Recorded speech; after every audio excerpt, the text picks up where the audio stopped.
Hi hello ನಮಸ್ತೆ ಕರ್ನಾಟಕ ಬಂಧುಗಳೇ, ಹಿಂದೂ ಧರ್ಮದಲ್ಲಿ ಮನೆಯ ಮಹಿಳೆಯನ್ನ ಲಕ್ಷ್ಮೀ ದೇವಿಯ ರೂಪವೆಂದು ಪರಿಗಣಿಸಲಾಗುತ್ತದೆ.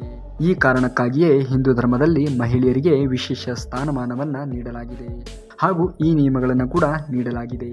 ಮಹಿಳೆಗೆ ಗೌರವ ಕೊಡುವ ಮನೆಯಲ್ಲಿ, ಉತ್ತಮ ಗುಣವುಳ್ಳ ಮಹಿಳೆಯರಿರುವ ಮನೆಯಲ್ಲಿ ಲಕ್ಷ್ಮೀ ದೇವಿಯು ನೆಲೆಸಿರುತ್ತಾಳೆ ಎಂಬ ನಂಬಿಕೆ ಇದೆ. ಮನೆಯ ಧನಧಾನ್ಯ ಸಂಪತ್ತು ಆ ಮನೆಯ ಮಹಿಳೆಯನ್ನ ಆಧರಿಸಿರುತ್ತದೆ. ಈ ಕಾರಣಕ್ಕಾಗಿಯೇ ಮಹಿಳೆಯರು ಕೆಲವೊಂದು ತಪ್ಪುಗಳನ್ನು ಮಾಡಬಾರದೆಂದು ಶಾಸ್ತ್ರ ಹೇಳುತ್ತದೆ. ಹಾಗಾದರೆ ಶಾಸ್ತ್ರ ಹೇಳುವ ಪ್ರಕಾರ ಮಹಿಳೆಯರು ಯಾವ ತಪ್ಪುಗಳನ್ನು ಮಾಡಬಾರದು? ತಪ್ಪುಗಳನ್ನು ಮಾಡುವುದರಿಂದ ನಿಮಗೆ ಧನಧಾನ್ಯದ ಕೊರತೆಗಳು ಉದ್ಭವವಾಗುತ್ತವೆ.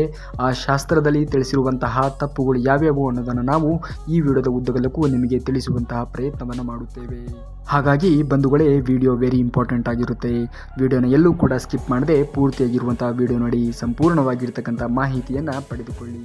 ಹಾಗೆ ಈ ಎಲ್ಲ ಮಾಹಿತಿಯನ್ನು ಕಲೆಕ್ಟ್ ಮಾಡಿ ವಿಡಿಯೋಸ್ನ ಮಾಡಲಿಕ್ಕೆ ಸಾಕಷ್ಟು ರೀತಿಯ ಸಮಯವನ್ನು ಹಿಡಿತಿದೆ. ನನ್ನ ಈ ಒಂದು ಪ್ರಯತ್ನಕ್ಕೆ ನಿಮ್ಮ ಮೆಚ್ಚುಗೆಯ ಒಂದೇ ಒಂದು ಲೈಕನ್ನು ಬಯಸುತ್ತೇನೆ ಅಷ್ಟೇ. ಕೊಟ್ಟರ ಲೈಕು ಈ ವಿಡಿಯೋಗೆ. ಹಾಗಾದರೆ ಬನ್ನಿ ಇವತ್ತಿನ ವಿಡಿಯೋನ ಪ್ರಾರಂಭ ಮಾಡೋಣ.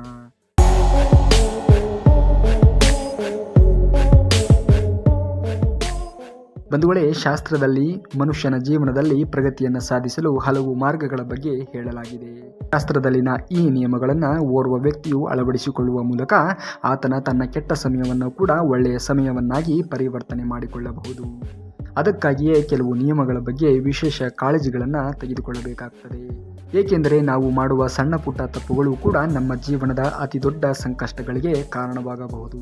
ಹಿಂದೂ ಧರ್ಮದಲ್ಲಿ ಮಹಿಳೆಯನ್ನ ಆ ಮನೆಯ ಲಕ್ಷ್ಮಿ ಎಂದು ಕರೆಯಲಾಗ್ತದೆ ಮತ್ತು ಯಾವ ಮಹಿಳೆಯು ತನ್ನ ಮನೆಯ ಶುಚಿತ್ವಕ್ಕೆ ಹೆಚ್ಚು ಗಮನ ಕೊಡುತ್ತಾಳೆಯೋ ಆ ಮನೆಯಲ್ಲಿ ಖಂಡಿತವಾಗಿಯೂ ಕೂಡ ಲಕ್ಷ್ಮೀ ದೇವಿಯು ನೆಲೆಸುತ್ತಾಳೆ. ಹಾಗೂ ಲಕ್ಷ್ಮೀ ದೇವಿಯು ಯಾವ ಮನೆಯಲ್ಲಿ ನೆಲೆಸುತ್ತಾಳೆಯೋ ಆ ಮನೆಯಲ್ಲಿ ಎಂದಿಗೂ ಕೂಡ ಧನಧಾನ್ಯಕ್ಕೆ ಯಾವುದೇ ರೀತಿಯ ಕೊರತೆ ಉದ್ಭವವಾಗುವುದಿಲ್ಲ. ಶಾಸ್ತ್ರದ ಪ್ರಕಾರ ಮಹಿಳೆಯರು ಯಾವ ರೀತಿಯ ತಪ್ಪುಗಳನ್ನು ಮಾಡೋದರಿಂದ ನಿಮ್ಮ ಮನೆಯಲ್ಲಿ ಲಕ್ಷ್ಮೀ ದೇವಿಯು ಬರುವುದಿಲ್ಲ, ಅಥವಾ ನೀವು ಯಾವತ್ತಾದರೂ ಕೂಡ ಈ ಒಂದು ತಪ್ಪುಗಳನ್ನು ಮಾಡುತ್ತಿದ್ದರೆ ಇಂದಿಗೆ ಬಿಟ್ಟು ಬಿಡಿ. ಹಾಗಾದರೆ ಆ ತಪ್ಪುಗಳು ಯಾವ್ಯಾವು ಅನ್ನೋದನ್ನು ನಾವು ಇದೀಗ ನೋಡೋಣ.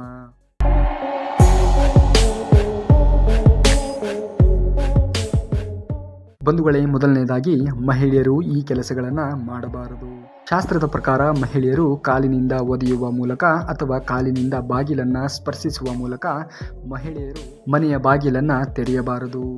ಇದನ್ನು ಮಾಡುವ ಮಹಿಳೆಯರ ಮನೆಗೆ ತಾಯಿ ಲಕ್ಷ್ಮೀ ದೇವಿಯು ಎಂದಿಗೂ ಪ್ರವೇಶಿಸುವುದಿಲ್ಲ ಮತ್ತು ಯಾವಾಗಲೂ ಕೂಡ ಆ ಮನೆಯ ಸದಸ್ಯರು ಆರ್ಥಿಕ ಸಮಸ್ಯೆಗಳನ್ನು ಎದುರಿಸಬೇಕಾಗ್ತದೆ.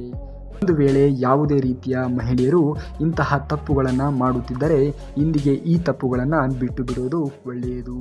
ಇನ್ನು ಎರಡನೇದಾಗಿ ಹೊಸ್ತಿಲಲ್ಲಿ ಕುಳಿತುಕೊಳ್ಳುವುದು. ಸಾಮಾನ್ಯವಾಗಿ ಮಹಿಳೆಯರು ಹೊಸ್ತಿಲಲ್ಲಿ ಕುಳಿತು ಮೇಕಪ್ ಅಥವಾ ಅಲಂಕಾರ ಮಾಡಿಕೊಳ್ಳುವುದನ್ನು, ಆಹಾರ ತಿನ್ನುವುದನ್ನು ಅಥವಾ ಮಾತನಾಡುವುದನ್ನು ಅಥವಾ ಹೊಸ್ತಿಲಲ್ಲಿ ಕುಳಿತು ಹಣದ ವ್ಯವಹಾರವನ್ನು ಮಾಡುವುದನ್ನು ನೀವು ನೋಡಿರಬಹುದು. ಮಹಿಳೆಯರು ಈ ತಪ್ಪುಗಳನ್ನು ಮಾಡುವುದರಿಂದ ತಾಯಿ ಲಕ್ಷ್ಮೀ ದೇವಿಯು ಅಸಮಾಧಾನಕ್ಕೆ ಒಳಗಾಗ್ತಾಳೆ. ಮಹಿಳೆಯರ ಈ ಅಭ್ಯಾಸವು ಮನೆಯ ನಾಶಕ್ಕೆ ಕಾರಣವಾಗ್ತದೆ. ಈ ಕಾರಣದಿಂದಲೇ ಹೊಸ್ತಿಲಲ್ಲಿ ಕುಳಿತು ಇಂತಹ ಕೆಲಸಗಳನ್ನು ಮಾಡಬಾರದು ಎನ್ನುವುದು ಶಾಸ್ತ್ರದಲ್ಲಿ ಉಲ್ಲೇಖವಾಗಿರುವ ಅಂಶವಾಗಿರುತ್ತದೆ. ನಿಮ್ಮಲ್ಲಿ ಯಾರಾದರೂ ಈ ತಪ್ಪುಗಳನ್ನು ಅನುಸರಿಸುತ್ತಿದ್ದರೆ ಇಂದಿಗೆ ಈ ತಪ್ಪುಗಳನ್ನು ಬಿಟ್ಟು ಬಿಡಿ.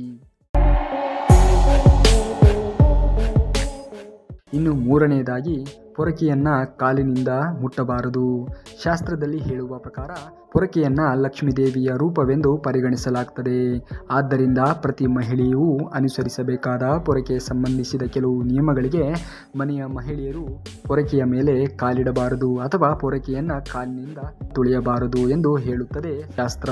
ಮಹಿಳೆಯರು ಇಂತಹ ತಪ್ಪುಗಳನ್ನು ಮಾಡುವುದರಿಂದ ಆ ಮನೆಯಲ್ಲಿ ಬಡತನ ಆವರಿಸಿಕೊಳ್ಳುತ್ತದೆ. ನೀವೇನಾದರೂ ಈ ತಪ್ಪುಗಳನ್ನು ಮಾಡುತ್ತಿದ್ದರೆ ಇಂದಿಗೆ ಈ ತಪ್ಪುಗಳನ್ನು ಬಿಟ್ಟು ಬಿಡೋದು ಒಳ್ಳೆಯದೇ. ಇನ್ನು ನಾಲ್ಕನೇದಾಗಿ ಅಡುಗೆ ಮನೆಯಲ್ಲಿ ಈ ತಪ್ಪುಗಳನ್ನು ಮಾಡಲೇಬಾರದು. ಬಂಧುಗಳೇ, ಹಿಂದೂ ಧರ್ಮದಲ್ಲಿ ತಾಯಿ ಅನ್ನಪೂರ್ಣ ದೇವಿಯು ಅಡುಗೆ ಮನೆಯಲ್ಲಿ ನೆಲೆಸಿರುತ್ತಾಳೆ ಎನ್ನುವ ನಂಬಿಕೆ ಇದೆ. ಹಾಗಾಗಿಯೇ ರಾತ್ರಿ ವೇಳೆ ಊಟ ಮುಗಿದ ತಕ್ಷಣ ಪಾತ್ರೆಗಳನ್ನು ತೊಳೆಯದೆ ಹಾಗೆ ಅಡುಗೆ ಮನೆಯಲ್ಲಿ ಇಡಬಾರದು. ಮಹಿಳೆಯರು ಇಂಥ ತಪ್ಪುಗಳನ್ನು ಮಾಡುವುದರಿಂದ ಆ ಮನೆಯಲ್ಲಿ ವಾಸ್ತು ದೋಷಗಳು ಎದುರಾಗುತ್ತವೆ ಮತ್ತು ನಕಾರಾತ್ಮಕತೆಯು ಹೆಚ್ಚಾಗುತ್ತದೆ ಎನ್ನುವ ನಂಬಿಕೆ ಶಾಸ್ತ್ರದಲ್ಲಿದೆ. ಇಂತಹ ಮನೆಯಲ್ಲಿ ಶಾಂತಿ ಮತ್ತು ಸಂತೋಷವನ್ನು ಕಾಣಲು ನಮಗೆ ಎಂದಿಗೂ ಕೂಡ ಸಾಧ್ಯವಾಗುವುದಿಲ್ಲ ಎಂದು ಹೇಳುತ್ತದೆ ಶಾಸ್ತ್ರ.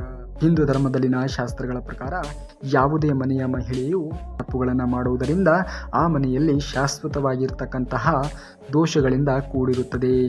ಹಾಗೆ ಯಾವುದೇ ರೀತಿಯಾಗಿಯೂ ಕೂಡ ಆ ಮನೆ ಮುಂದೆ ಬರುವುದಕ್ಕೆ ಸಾಧ್ಯವೇ ಆಗುವುದಿಲ್ಲ.